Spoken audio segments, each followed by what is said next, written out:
Bienvenidos al 10º vistazo especial, que es en honor a nuestra madre, en las muy variadas advocaciones que aún no hemos mencionado. Así que me adelanto a la aceleración del vistazo número 40 y publico este video que incluye las que no hemos mencionado de otros países. Con estas advocaciones y las que hemos visto en vistazos anteriores, la idea es que nos ayuden en el camino de santidad, que nos acerquemos a nuestra Madre viendo cómo ella es humana, pero a la vez la criatura más increíble que Dios ha creado con su pureza y humildad, porque ella lo fortaleció con ayuda del Espíritu Santo. Y todo ello hizo que siempre cumpliera la voluntad divina. Es lo que Jesús resalta en este pasaje del Evangelio. Así que nunca habrá suficientes advocaciones para describir tantas cualidades que posee, y con cada una ella se muestra cercana para que le tomemos confianza, que podamos mirarla, hablarle, aprender de ella. Con la fiesta de los ángeles a principios de este mes, aprendimos que cada uno tiene una misión, así que cada uno de esos aspectos son pedacitos de Dios, que los manifiesta a través de ellos. Y pues si María es reina de los ángeles, es la reina de todos esos aspectos. Empecemos con la Virgen de la Valvanera, advocación originaria de la Sierra de la Demanda, en La Rioja, España, comunidad de la cual es patrona y también es una de las 7 patronas de las comunidades autónomas de España. Cuentan que el ladrón Ñuño Oñez, oyendo el rezo de quien iba a ser su víctima, se arrepintió de sus crímenes, encomendándose a la Virgen para que le ayudara a cambiar su vida. Un día, durante sus oraciones, se le apareció un ángel, indicándole que fuera a Valvanera en busca de un roble que sobresaliera de los demás, de cuyo pie brotaba una fuente y que contenía varios enjambres de abejas, donde encontraría una imagen de la Virgen María. Acudió a dicho lugar con el clérigo Domingo, encontrando dicha imagen. En ese lugar comenzarían a edificar un sitio especial para el culto de la Virgen. Con este hallazgo se daría origen al monasterio de Valvanera, donde actualmente se venera esta imagen, custodiada por monjes benedictinos. La coronación como tal fue el 15 de octubre de 1954.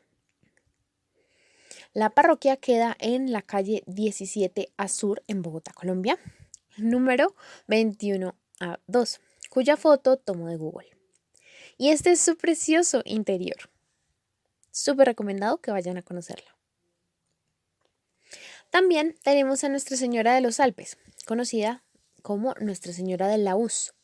Fueron apariciones que hizo nuestra madre a una pastorcita llamada Benoit en Francia durante 54 años, desde 1664 a 1718, en los Alpes del Sur. Eso sí, con ciertas interrupciones. No fueron de continuo, porque nuestra madre quería también dejarle esa moraleja que fortalecería el alma a esta pastorcita, que no sabía leer y escribir, pero que un día rezando fue cuando rezando el rosario, pues una hermosa señora sobre un peñasco que llevaba en la mano a un niño de belleza singular se le apareció. Ella le dijo: ¿qué está haciendo ahí arriba? ¿Quiere comer algo conmigo? Le ofreció lo que tenía. Esta sencillez hizo sonreír a Nuestra Señora, pero permaneció en silencio. Ella insistió diciéndole que si podría darnos al niño porque nos iba a alegrar mucho. Y la señora sonrió nuevamente, pero no le dijo nada. Permaneció un tiempo con ella y durante 4 meses se le mostró todos los días, conversando con gran familiaridad, educándola para su futura misión, y le brindó una educación intensiva que transformó su comportamiento y su vida espiritual.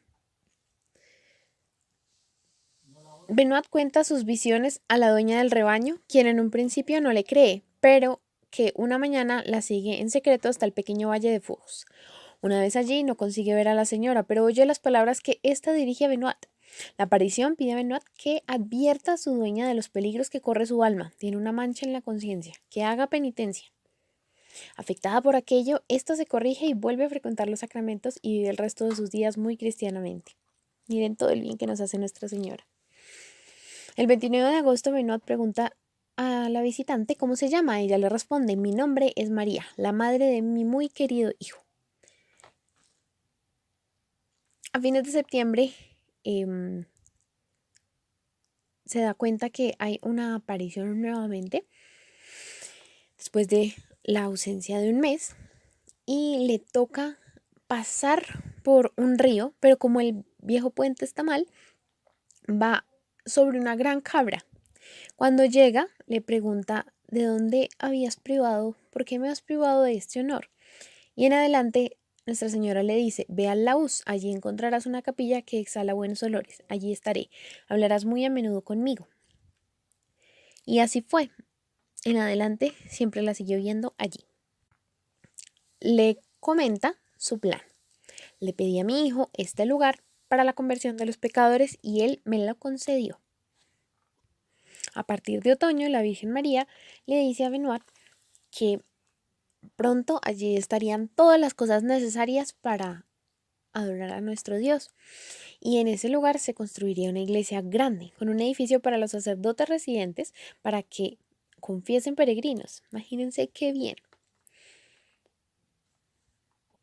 Allí muchos pecadores se han convertido y ella prometió que se aparecería con frecuencia. La capilla se construyó entre 1666 y 1669. El día que fue bendecida, Benoit se convirtió en miembro de la Orden Terciaria de Santo Domingo. De ahí el título de hermana Benoit que fue conferida. Fue testigo de ello y de los milagros que empezaron a suceder gracias al aceite, al perfume espectacular del sitio. Y solo hasta 2008, el 4 de mayo, el obispo de Gap y Embrun promulgó el decreto de reconocimiento de todas estas maravillas durante la misa que se celebró en presencia del nuncio apostólico en Francia, el obispo Fortunato Valdés, varios cardenales y muchos obispos. La parroquia en Bogotá se encuentra en la calle 36D Sur, número 1142 Este. El 12 de junio recordamos el milagro de Nuestra Señora de Akita en Japón, que es una estatua de madera de la Virgen María, que es conocida por apariciones que sucedieron entre 1973 y 1981 a la hermana Inés Sasagawa Katsuko en un área remota de Akita, Japón. Los mensajes recalcan la oración, tal cual como Nuestra Señora de Fátima, que pide muchas oraciones del Santo Rosario. Y además pedía penitencia porque mostró unas visiones que profetizaban la persecución sacerdotal y la herejía dentro de la Iglesia Católica.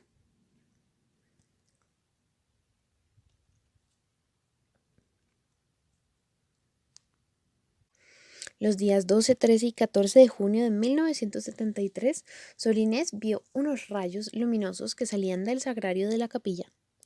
El 24 de junio, un domingo, la luminosidad era aún más brillante.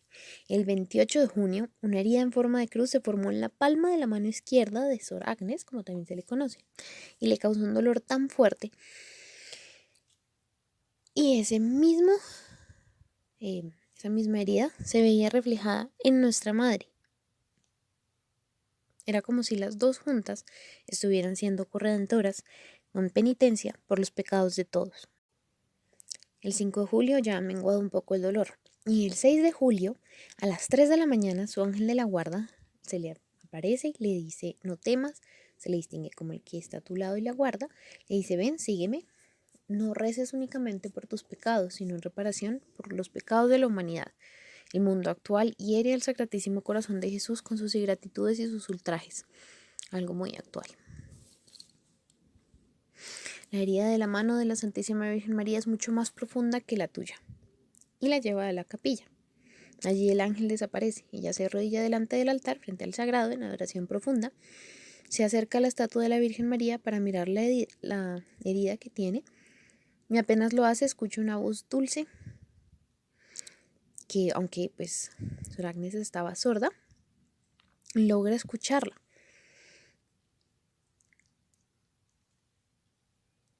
Y le pide las oraciones por los pecados. Le pregunta que si reza bien, imagínense la importancia. Y les comparto aquí esta preciosa oración, que fue la que ellas rezaron juntas en ese momento. Mientras les sigo contando que le dijo que rezara mucho por el Papa, los obispos, los sacerdotes. Es lo que tenemos que hacer en vez de criticarlos. Y desde ese día empezó a gotear sangre desde la mano de la estatua.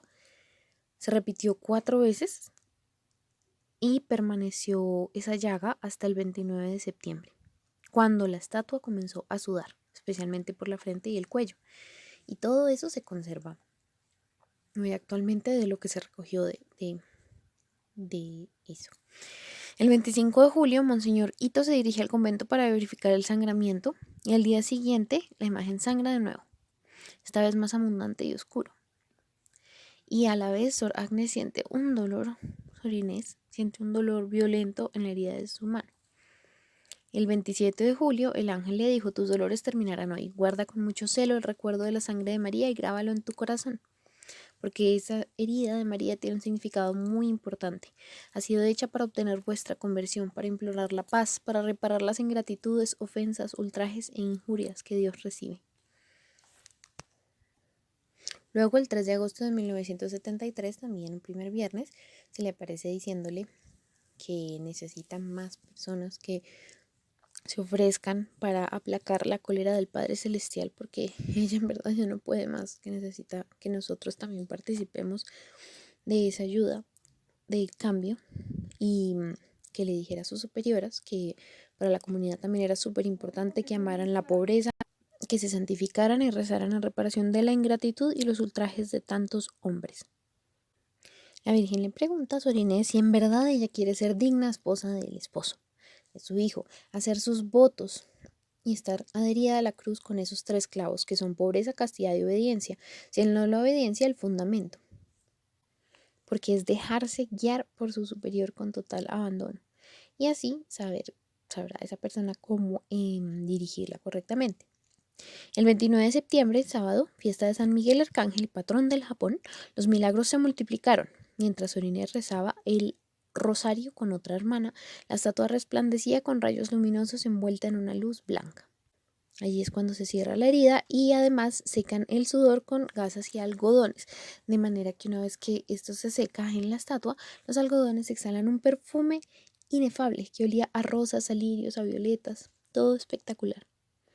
Toda la capilla se llenó de ese olor, el cual duró hasta el 16 de octubre, fecha en la que el ángel le había anunciado que cesaría. El 13 de octubre, imagínense también fecha que coincide con la última aparición de Fátima, Nuestra Señora le dice que si los hombres no se arrepienten, el Padre mandará un terrible castigo contra la humanidad, peor que el diluvio, caerá fuego del cielo y aniquilará una gran parte de la humanidad, tanto a malos como a buenos. No sobrevivirán ni siquiera la iglesia, porque habrá lucha entre ellas, entre los mismos obispos, y que los muertos, las personas que no murieron envidiarán a los que están muertos, porque habrá una desolación tenaz. Lo único que nos puede mantener es el rosario y que estemos ofreciendo estas penitencias consagrados a Dios. Y lo bello es que nuestra madre le dice: el pensamiento de la pérdida de tantas almas es la que causa mi tristeza. Si los pecados aumentan en número y en gravedad, ya no habrá perdón para ellos. Y de ahí en adelante ya no le volverá a hablar y deberá pues encargarse directamente de los sufrimientos que siempre suceden porque no le creen, porque no les parece que sea posible que esto suceda. Y bueno, hay muchas trabas que pueden oír de los caballeros de la Virgen, como narran todo lo que ella tuvo que pasar. Pero nuevamente un 13 de octubre de 1974 se cura de su sordera instantáneamente. Al día siguiente el médico la diagnosticó con facultad de oír normal. La curación duró 6 meses y luego volvió a estar sorda. Dios le pidió que hiciera el ofrecimiento de ese sacrificio. Y el día de Pentecostés, último domingo de mayo de 1982, sanaría definitivamente durante la bendición del Santísimo Sacramento. A partir del 4 de enero de 1975 comienza la lacrimación de la estatua hasta el 15 de septiembre de 1981, fiesta de Nuestra Señora de los Dolores. O sea que hubo 101 lacrimaciones y el Monseñor Ito fue testigo ocular de esas lágrimas.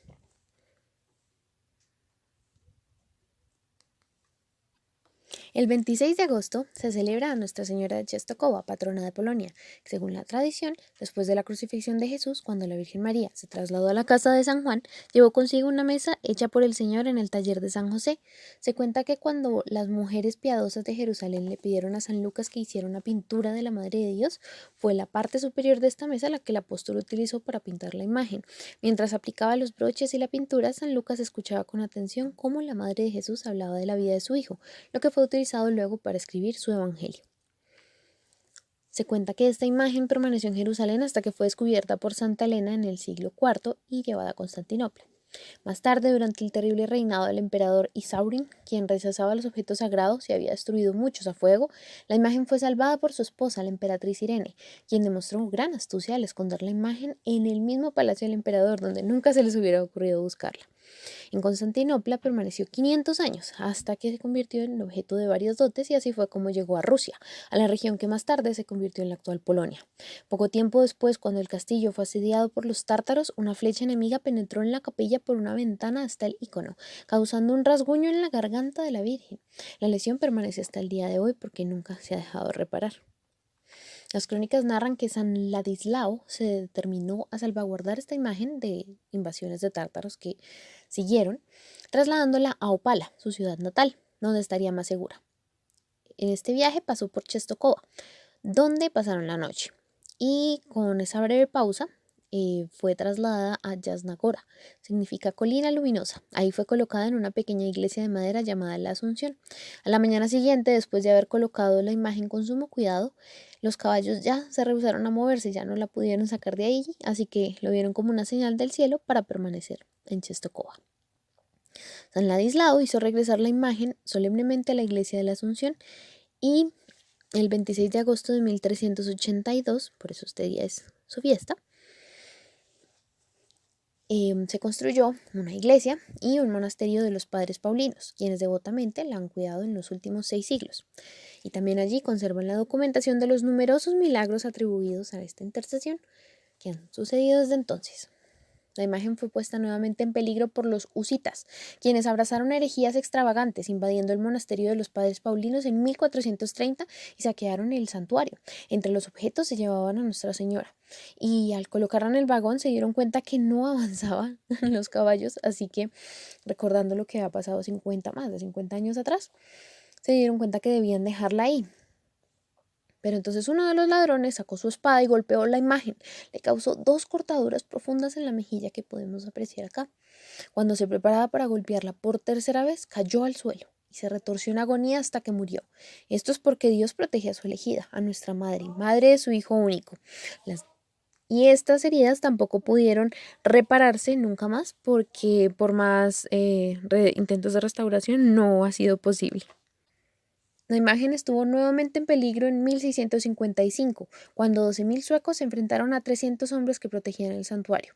Aunque hubieran superados en número, los protectores de la Virgen lograron un gran éxito, derrotando a los enemigos. Al año siguiente, la Virgen María fue aclamada como reina de Polonia.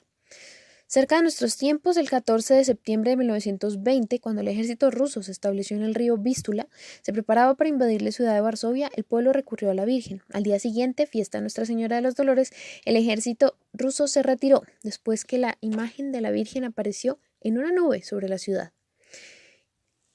Así se le conoce como el milagro de Vístula. El 31 de agosto recordamos a la Virgen de las Lágrimas, milagro que ocurrió en Siracusa, en la isla de Sicilia, que forma parte de Italia. San Pablo pasó por allí. Santa Lucía fue martirizada también acá, pero sus reliquias están en Venecia. La imagen lloró durante 4 días frente a una señora católica en un barrio conflictivo de Santa Lucía, rodeada de comunistas, que incluso su esposo lo era. Ángelo y Antonella tuvieron problemas para un embarazo y a ratos ella pierde la vista. Le dan ataques nerviosos. Un día, por ejemplo, con mucho calor, se queda angustiada y le reza a Santa María, y este cuadro de yeso empieza, pues, de esos simples que fueron hechos en serie, que no tenía nada especial.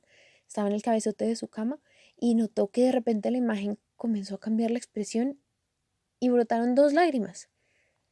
Primero dura que sean, hasta que son tantas que caen en la cama. Le dice a su madre y a su hermana que vivían al lado que corroboren lo que está sucediendo, porque ella no podía creerlo. Y revisan si la imagen por detrás tenía algo y nada. Entonces empiezan a llamar a todos para contarles este milagro. Incluso después el esposo comunista nota esto y pues logran su convención. Justo al lado había una iglesia protestante. Luego, pues todos ellos y la comunidad comunista, preocupados porque la gente volviera a tener fe, que ya iban dominando, empezaron como a tratar de desprestigiarlos. Vicente Minchella revisará cómo desacreditar, pero también se convierte al notar estos milagros. Nadie se iba a dormir y pues la policía trataba como que la gente despejara el sitio, pero no, o sea, todos querían recibir esas lágrimas en paños húmedos, rezaban el rosario.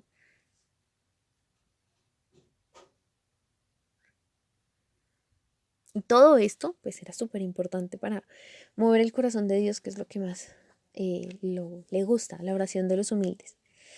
La psiquiatra analiza personas que asisten, pero no podían sugestionar nada. O sea, era una atmósfera de serenidad, no era histeria colectiva o algo así. Colocaban algodones para usar las lágrimas para curar enfermos. En los primeros 15 días nada más hubo 100 milagros. Se tomaron 300 imágenes de las lacrimaciones. Todos sintieron que era expresión triste, que les estaba llamando la atención porque nada que se convertían. Luego de haber pasado las guerras y de pues este ateísmo y materialismo que ya Fátima nos había comentado en su mensaje. Eligieron entonces a un ateo manifiesto para que corroborara la veracidad de este milagro que tardó 20 años en convertirse. Las lágrimas circularon por América Latina, hicieron peregrinación con ellas por todo el mundo, incluso cuando iba a estrellarse el avión en el que iba, puso en alto el relicario y el avión se estabilizó. Es tan actual, pero no sucede lastimosamente que ni viendo llorar nos compadecemos. Además, como la imagen es en yeso, solamente con que hubiera recibido un poco de agua ya se hubiera deshecho porque es muy débil, el yeso no resiste cuando se moja, pero no le pasó absolutamente nada, así que comprueban que con esto, con el pañuelo con el que se lleva, todo es analizado y se hacen ensayos con esas lágrimas para corroborar su procedencia. Y así se hizo un santuario pequeño y la conferencia episcopal la reconoció. El 8 de septiembre recordamos a Nuestra Señora de la Caridad, a quien se le construyó un santuario al sur de la región de la villa de El Cobre, fundada en 1598, a unos 16 kilómetros del oeste de Santiago de Cuba. Cuenta la tradición que una mañana de 1628 salieron de Barajagua a la bahía de Nipe a buscar sal dos indígenas de apellido Hoyos y un esclavo negro de 10 años de edad. Llegados a este lugar vieron que era imposible recolectar la sal por el agitado que estaba el mar. Buscaron refugio y al cabo de 3 días pudieron embarcarse en una canoa y dirigirse a las salinas de la costa. No hacía mucho que navegaban cuando descubrieron sobre las olas un objeto blanco que se imaginaron sería el cadáver de alguna ave marina. Sin embargo, se dieron cuenta con sorpresa que era una imagen de la Virgen María colocada sobre una tabla. La tomaron, la depositaron en la canoa y leyeron en la tabla la inscripción que decía: "Yo soy la Virgen de la Caridad". La llevaron pues en canoa, luego de recoger la sal, hasta Barajagua, donde ya había llegado la noticia del hallazgo. La imagen fue trasladada al altar mayor de la iglesia parroquial, donde un hombre de fe llamado Marías de Oliveira ofreció dedicarse a su servicio. Esta imagen es pequeña y su rostro es redondo. En el brazo sostiene al niño Jesús y él a su vez lleva un globo terráqueo. El 10 de mayo de 1916 el Papa Benedicto XV la proclamó patrona de la isla. La parroquia Nuestra Señora de la Caridad está calle 48 Sur, número 8335. Es muy tierna. Y este es su precioso interior. Ese techo triangular le da un toque hermoso. Y miren la hermosa capilla contigua. También el 8 tenemos a Nuestra Señora de la Regla, que en Filipinas se celebra hasta noviembre.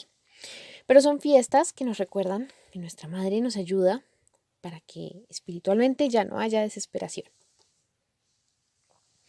El 11 celebramos a Nuestra Señora de Coromoto, patrona de los venezolanos desde 1944, cuando, lo dijo así, el Papa Pío XII. Pues ella fue quien en tiempos de la evangelización se le apareció a los indígenas y les mostró cómo esta era la verdad. que encontraban su realización al bautizarse. El 19 conmemoramos las apariciones de Nuestra Señora de la Salette, quien se aparece llorando en 1846 para pedir oración y mortificación por los pecados, como en Fátima, a los pastorcitos Melanie Clavat, de 14 años, y a Maximin, de 11, que justo la acompañaba en ese momento. Recalcó lo grave de la blasfemia, o sea, el santo nombre de Dios en vano, y el no ir a misa los domingos. El Papa Pío IX la aprobó y en 1879 construyeron la basílica. Los detalles de sus preciosas revelaciones, sus mensajes, lo que ella predijo, porque también dijo todo lo que afectaría a Francia y demás, lo pueden encontrar con detalle en la espectacular historia que cuentan los Caballeros de la Virgen. Abajo les dejo el enlace. El 12 de octubre celebramos a Nuestra Señora de Aparecida en Brasil, cuya veneración inició cuando un grupo de pescadores encontró en el año 1717 una figura de la Inmaculada Concepción atrapada entre sus redes. Y no habían podido pescar nada, pero luego de encontrarla ya, la pesca fue abundante. Uno de ellos la llevó a su casa y le construyó un pequeño altar donde los vecinos acudieron con regularidad a rezar el rosario. A partir de entonces ocurrieron muchos milagros, por lo que se ordenó la construcción de un templo en 1888 y en 1893 se elevó a santuario, como Nuestra Señora de la Concepción de Aparecida. El Papa San Pío XI la proclamó reina y patrona de Brasil en 1930. En noviembre tenemos fiestas patronales de otros países latinos. Por ejemplo, el segundo domingo de este mes se celebra Nuestra Señora de los 33 de Uruguay y el 21 tenemos a Nuestra Señora del Quinche en Ecuador. También este día tenemos a Nuestra Señora de la Paz, patrona del Salvador, que ayudó para que cesaran las revueltas de 1833, pero el origen de esta imagen se remonta a la colonización europea, cuando llegó misteriosamente en una de las tantas cajas y escogió quedarse allí. La parroquia en Bogotá está en la calle 29 Sur, número 2957, cuya foto tomo de Google. Y también tenemos a Nuestra Señora de la Salud, que en España se celebra el 25 de mayo, cuando fue encontrada esta imagen junto a un pozo en 1247. Allí se obraban muchos milagros y a ella se entiende por qué. En Colombia la homenajeamos muy especialmente en Boyacá, donde se le pide bendición para los medios de transporte. La parroquia está en la carrera 72J, número 48B Sur 58. Este es su bellísimo interior.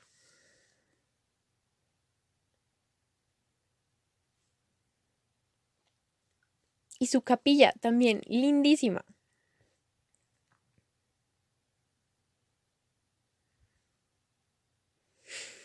Cerramos con el 8 de diciembre, que celebramos a la advocación de Nuestra Señora de Satanudos, que surgió por un cuadro que mandó pintar un noble alemán cerca del año 1700, gracias a que la Virgen María le ayudó a mejorar la relación con su esposa. Con los años y luego de la destrucción del retablo donde se encontraba el cuadro, al parecer por una guerra, la obra llegó a la iglesia de San Peter am Perlach en Augsburg, donde aún se conserva. Recordemos siempre pedirle a ella cuando necesitemos que desenrede todo el montón de problemas que se nos arman, todas las dudas que tenemos, todas las peleas, las dificultades. Ella las va a tomar y las va a suavizar. Ella nos va a ayudar a llevar la cruz, a acompañarnos en esa cruz como hizo con su Hijo, para que nosotros también nos unamos a esa cruz de Jesús y lo sepamos llevar todo con todo el amor, como hizo ella, como hizo Jesús, y que todo pueda resultar mucho mejor. Muchas gracias por ver el 10º vistazo especial con todas estas preciosas advocaciones marianas. Muchas bendiciones y que nuestra Madre nos ayude para todo el camino por delante. Dios los bendiga.